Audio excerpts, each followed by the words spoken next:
Manchester City. Man City. Were you not surprised? No. That's what I was gonna. No. If you watch Man City this season, you mentioned it. Adama Traore against Transitional Fulham game. threats. We said even against Wolves the other day, bro. No one remembers that Cunha Nelson was cutting. Semedo was 1-on-1. Yeah. He threw on goal true, and true. missed, bro. I was like, these guys are letting these guys off the hook. I think it's been coming for City, and City can still go and win the league, and I'm still have them as the favourites due to what they have done, due to who their manager is, etc. But I do think, as much as people want to say, oh, this is what City do, I do look at City each year, right? And I'm looking at them and I'm just saying, like, they are declining in quality, in general quality. Like, when I'm looking at actually their actual squad, Rodri's injured right now, right? They got Cover, who was deemed surplus to requirements at Chelsea. All of a sudden, we're going to act because he's with Pep that he's goated or something. You got Cover, Gundogan come back, not looking the same Gundogan.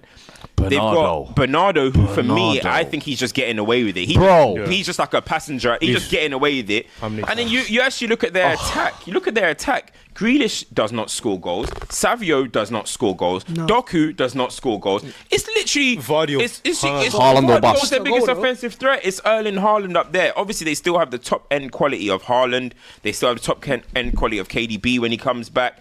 I'm still going to put Foden in there as much as his stock is going down. Foden.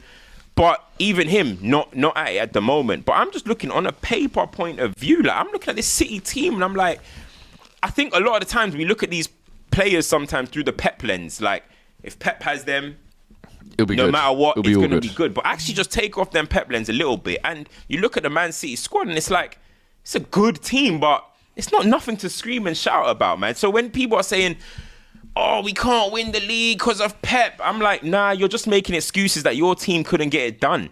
That's just how I see it, in my opinion. Like, I'm not looking at City this year and thinking, wow, if Liverpool and Arsenal beat this team to the title, wow, what an incredible job. Do you I think, don't see it like that. it's because they've set Well that done. precedent of being that dominant? Yeah. Because historically, bro, teams that have won the title haven't always been dominant, 90 points. Pep has just made that almost like the new normal. So now that it's not happening, is it that big of a deal if they do win it at the end of the season? I think it's a great question. In terms of like, you're saying basically they might not hit 90 points, for example. They're not as dominant and as fearful as they were the past couple of years. And I feel like Pep has almost normalised that for us. Like, there were probably years Fergie won the title where it was like on 80-something points. Yeah. You've lost a couple of games here and there. Yeah. You look But Leicester won it on like 82 points or something. Exactly. Well, so for me, I think at the end of the season, if he is there, which at the moment they have been able to almost do what champions do in nicking late wins, churning out results. Obviously now they've got back-to-back defeats, but is it that crazy that the performances don't match up? I just think sometimes when you measure City on that performance barometer, it's dangerous because you can't maintain that standard year after year, 100%, season after season. And I think now, especially with the injury list that they have had as well over the past couple of weeks, I think they've almost got like 7 or 8 players. I think that is going to have an impact on the way they play. But Haaland's dip in the past couple of games as well, I think, has had a knock on that. Bro, Mateus Nunes looks like their best player. Fred, He's now an attacker. He was in the wilderness last He's now season. an attacker. Or left winger. if you stay on that, I think there's a few things to what you're saying. I think you're right in the sense that you hold City to their own greatness, and sometimes that can be very dangerous because at the end of the day, what they've done is unprecedented. They've won 4 back-to-back. We often say that going again is often the hardest thing. Finding that motivation. This team must be tired. It's a lot to compete at that sort of clip. Last year, we were saying that we think it would be Guardiola's greatest managerial achievement if he manages to get this team to even go again. I think this year is when you're actually really looking at it, because to go for 5 in this Premier League where you're having different people try and joust with you is one, difficult, but 2, we've often seen that the nature of this league is so mad now that in order to win the league, you have to go on, 15-game unbeaten streak and just streak out. That's not what leagues were won on previously. Like it was law of averages. 17 out of 19 points at the end of the year or something. It was on law of averages. Now it's not like normal. You have to Like, jump on we've the made it streak. normal, but it's not normal. It's not a normal thing. And now, especially in these moments, we spoke about Gundogan and Sanity. We've spoken about individual players that have had to step up to the mantle for City. If you watch every year that City have done something, there's always a time where Pep changes something. He either changes something, tweaks something, or someone has to step up to the mantle. it's going to be very interesting to see either one, what he manages to tweak without Rodri, or two, who steps up to the mantle this I'll year. tell you already. Because Foden's second half redemption, KDB return from injury, and the January signing that comes in. They need to sign in January. Those will be the three things that turn City So- season around. I understand you wouldn't say the three things, but I think to what you just said there, I think the January one is super interesting because we don't often see that with City. No. They ain't signed in January. They don't since do that. Laporte. But you have to now. They're going Laporte to have was their to. last January signing. Thank you. 6 years And ago, 5 years ago. And for me, that's where it's super interesting. Who can they sign in January that comes in, walks into the change room and says, lads, come on. And that's where for me, I'm like, if they can tie, Where are you? Don't ever say that on this platform, please. if they can like ride the wave through December and make that one signing, and Pep goes, listen, I don't usually do this, but man, them got to wake up. Then I'll be like, okay, he's found something, because we've seen him call players fat to try and get them going. We've seen him play centre forwards up top. We've seen him turn Gundogan into this goal and assist clip.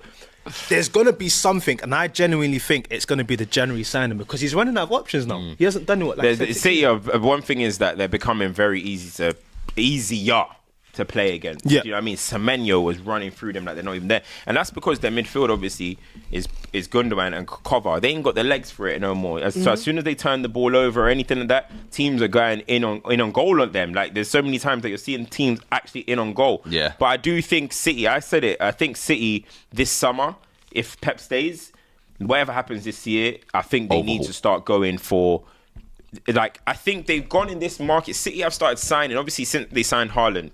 But away from that, I think City have been signing, Doku, they brought in Savio, they brought in Vardy, they brought in some guys that are good players, right? Good players. But for the money that City are, for the size that they are, for the champions that they are, they haven't really been trying to just go absolutely crazy in the breakers market. at the top. Exactly. Yeah.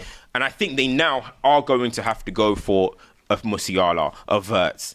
Tchouameni might be on the market, a Tchouameni, Zub, who I do think this summer coming, City will rebuild. I'm looking at it now. Last summer, up the team. they only spent 25 mil, and that was on Savinho. That's what I'm saying. That like, was the only that's bit the of only money they signing they spent. did. And you have to remember, For Manchester City, that's and you have to absurd, remember, bro. The squad is aging. Not only is the squad aging, all of us have had cars So here. you- The mileage on the car is getting higher. Yeah. The servicing is costing a bit more each time. You've got to change the cam belt, change the brake. Yeah. It's getting a bit, you get me? So they're going to have to come to a point where they're going to have to assess where they're with their squad. And I think the January window is interesting to see how they go about that. Offensively as well, though, I do think offensively it's looking quite stale. And this is what I'm saying. Like, if I Bro, their just first shot on target in Bournemouth was the 80th minute. see what I'm saying, like honestly, like offensively, I'm not seeing this kind of mad patterns and stuff of City no more. It's kind of just get to the thing. I know teams play a crazy low block, but it just quite starts being like side to side, and is somebody going to take a long shot and side to side and side to side. So I'm looking at it, and again, I just do think each year the quality is getting a little bit less from Man City. Like, I honestly, people need to take their pep lens off sometimes. Let me ask you this question. Prior to the Haaland signing, Manchester City offensively, there was always different sort of Metronomes. combinations or outlets that could be done.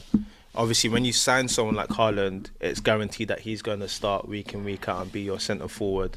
And we've seen that there's been not cohesion, but the way that we think that Haaland should be serviced is not the way that he does get serviced, right? I don't think they would ever bring in another centre forward because it's a feetless sort of situation.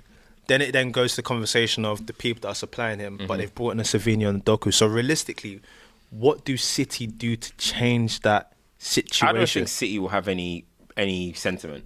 If it's time to say Grealish, hey, let's get him out for 30 mil, they'll do it. You got I think to if go. it's time to Doku, yeah, you've been decent. I think they'll do it. You know what I mean? So I think if this summer, What about I think centre City- forward? I'm though? looking- Do I'm you looking reckon at- it was- And it'll be hard to do centre forward This one- because Haaland is even apparently might sign a new deal, but add a release clause in Yeah. there, and So it's got to be the they wide got man, to innit? start. It'll be the wide man, the guys Nathan behind. Aki. You know, when are you guys gonna? Yeah, when are you guys finally gonna just say KDB? Thank You you for know, service.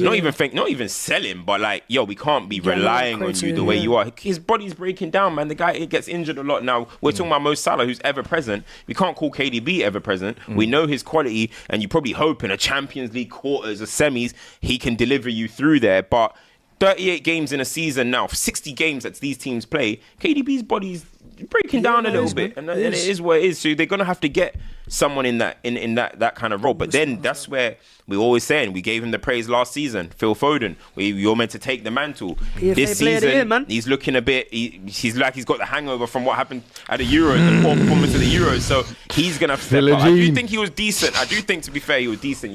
Yesterday. Yeah. Against Bournemouth, yeah. You'd expect more from him. You'd expect more for sure. Let me quickly. He's a PFA player of the year. I think Bournemouth deserves some credit as well.